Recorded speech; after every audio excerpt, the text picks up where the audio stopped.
இருக்கும் அண்ணன் தமிழன் பார்த்திபன் அவர்களை வருக வருக வரவேற்கிறேன்.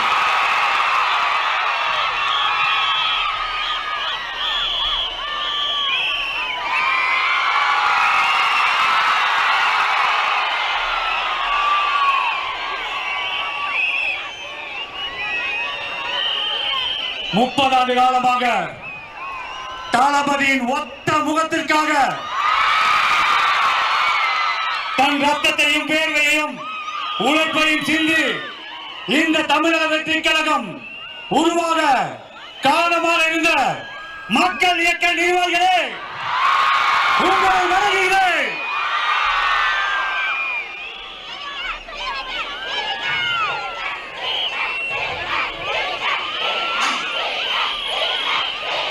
தமிழக வெற்றி கழகம், தமிழக வெற்றி கழகத்தின் ஆதிவேராகிய நகர ஒன்றிய பகுதி நிர்வாகிகளே,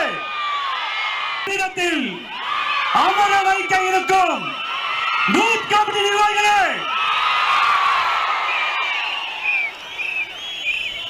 இளைஞர்களின் விடிவெள்ளி தமிழ்நாட்டின் ஒரே நம்பிக்கை நம் கழக தலைவர் அவர்களே, ஓயாமல் பணி செய்து ஒரு நிமிடம் கண் மூடினாலும் சாட்டையை சுழற்றி நம்மளை வேகப்படுத்தும் நமது தந்தைக்கு தந்தையாக, நண்பனுக்கு நண்பனாக, அண்ணனாக இருந்து வழிகாட்டி வழிநடத்தும் கழக பொதுச் செயலாளர் அவர்களே, மாநில நிர்வாகிகளே, இந்த நிகழ்ச்சியை எங்கள் சொல்லுக்கு கட்டுப்பட்டு வீட்டில் அமர்ந்து குடும்பத்தோடு பார்க்கும் கழக நிர்வாகிகளே, பொதுமக்களே, உறுப்பினர்களே, ரசிகர்களே, உங்களை பாதம் தொட்டு வணங்குகிறேன். வருக வருக வரவேற்கிறேன். 28 ஆண்டு காலமாக என் தளபதிக்காக இந்த சேலம் மாவட்டத்தில் 5000க்கு மேற்பட்ட மக்கள் இயக்க பலகை திறந்து வைத்தோம். ரசிக மன்றமாக இருந்தோம். நம்மளுக்கு நற்பணி மன்றமாக மாற்றி மோடி கொடுத்தார். மக்கள் இயக்கமாக மாறியது. இன்று உலகமே திரும்பி பார்க்கும்.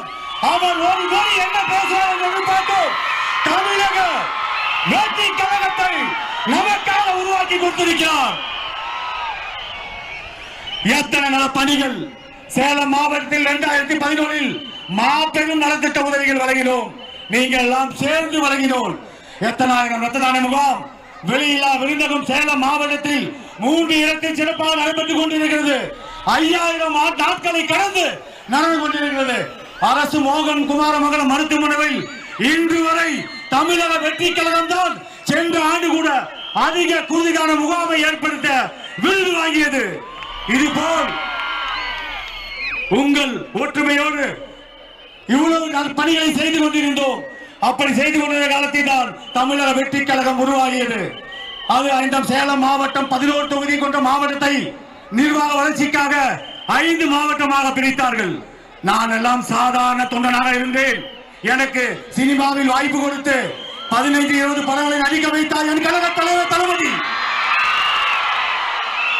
இன்று நடிகர் சங்கத்தில் உறுப்பினராக இருக்கிறேன். புலிசர் நம்பத்தில் உறுப்பினராக இருக்கிறேன். டிஸ்ட்ரிபியூட்டர் உறுப்பினராக இருக்கிறேன். ஒரு தொண்டனை எப்படி உருவாக்க வேண்டும் என்று இந்த தளபதிக்கு தான் தெரியும்.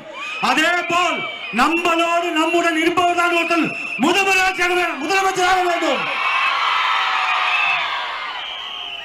அவங்களுக்கு அந்த கஷ்டம் தெரியும்.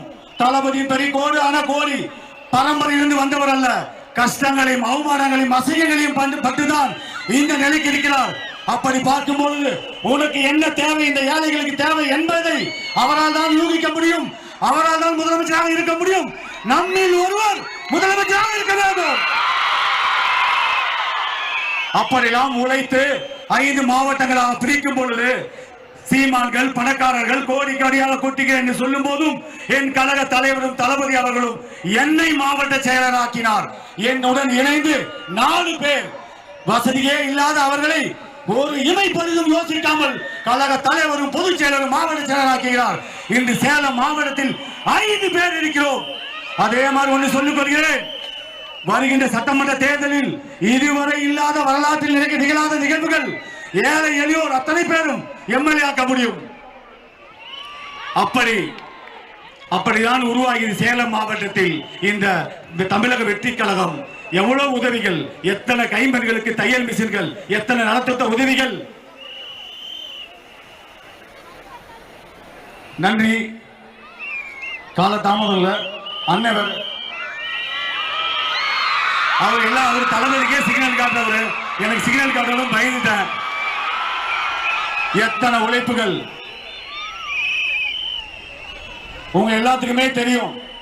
ஒவ்வொரு இடத்துலயும் ஒரு மன்றத்தை திறக்கும் போது எத்தனை பிரச்சனைகள் அந்த காலத்துல.